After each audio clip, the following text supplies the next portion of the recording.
Bengaluru metro ರೈಲು ನಿಗಮ ವಿವಿಧ ಹುದ್ದೆಗಳ ಭರ್ತಿಗೆ ಅಧಿಸೂಚನೆ ಪ್ರಕಟಿಸಿದೆ.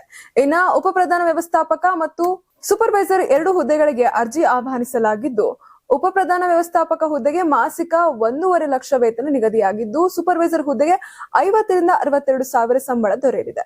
ಇನ್ನು ಅರ್ಜಿ ಸಲ್ಲಿಸಲು ಅಭ್ಯರ್ಥಿಗಳು ಮಾನ್ಯತೆ ಪಡೆದ ವಿಶ್ವವಿದ್ಯಾಲಯದಿಂದ ಪದವಿ ಅಥವಾ ಇಂಜಿನಿಯರಿಂಗ್ ಪೂರ್ಣಗೊಳಿಸಿರಬೇಕು. ಉಪ ಪ್ರಧಾನ ವ್ಯವಸ್ಥಾಪಕ ಹುದ್ದೆಗೆ ಕನಿಷ್ಠ 14 ವರ್ಷಗಳ ಅನುಭವ, ಅದರಲ್ಲಿ 8 ವರ್ಷ ಮೆಟ್ರೋ ರೈಲು ಅಥವಾ ಭಾರತೀಯ ರೈಲ್ವೆಯ ಕಾರ್ಯಾಚರಣೆ ಮತ್ತು ಸುರಕ್ಷತಾ ವಿಭಾಗದಲ್ಲಿ ಸೇವೆ ಸಲ್ಲಿಸಿರುವುದು ಕಡ್ಡಾಯವಾಗಿದೆ. ಇನ್ನು ಸೂಪರ್ವೈಸರ್ ಹುದ್ದೆಗೆ ಭಾರತೀಯ ರೈಲ್ವೆಯಲ್ಲಿ ಟ್ರಾಫಿಕ್ ಇನ್ಸ್ಪೆಕ್ಟರ್ ಅಥವಾ ಸ್ಟೇಷನ್ ಮ್ಯಾನೇಜರ್ ಆಗಿ ಕಾರ್ಯನಿರ್ವಹಿಸಿದ ಅನುಭವ ಕೂಡ ಇರಬೇಕು. ಇನ್ನು ಉಪ ಪ್ರಧಾನ ವ್ಯವಸ್ಥಾಪಕ ಹುದ್ದೆಗೆ ಒಪ್ಪಂದದ ಅಭ್ಯರ್ಥಿಗಳಿಂದ ಗರಿಷ್ಠ 56 ವರ್ಷ, ಡೆಪ್ಯುಟೇಷನ್ ಅಭ್ಯರ್ಥಿಗಳಿಗೆ 48 ವರ್ಷ ಹಾಗೂ ನಿವೃತ್ತ ಅಧಿಕಾರಿಗಳಿಗೆ 62 ವರ್ಷ ವಯೋಮಿತಿ ನಿಗದಿಯಾಗಿದೆ. ಇನ್ನು ಸೂಪರ್ವೈಸರ್ ಹುದ್ದೆಗೆ ಗರಿಷ್ಠ ವಯೋಮಿತಿ 62 ವರ್ಷ. ಉಪ ಪ್ರಧಾನ ವ್ಯವಸ್ಥಾಪಕ ಹುದ್ದೆಗೆ ಆನ್ಲೈನ್ ಅರ್ಜಿಯನ್ನ ಆಗಸ್ಟ್ 10ರೊಳಗೆ ಸಲ್ಲಿಸಿ ದಾಖಲೆಗಳೊಂದಿಗೆ ಆಗಸ್ಟ್ 13ರೊಳಗೆ ಕಳುಹಿಸಬೇಕಾಗಿದೆ.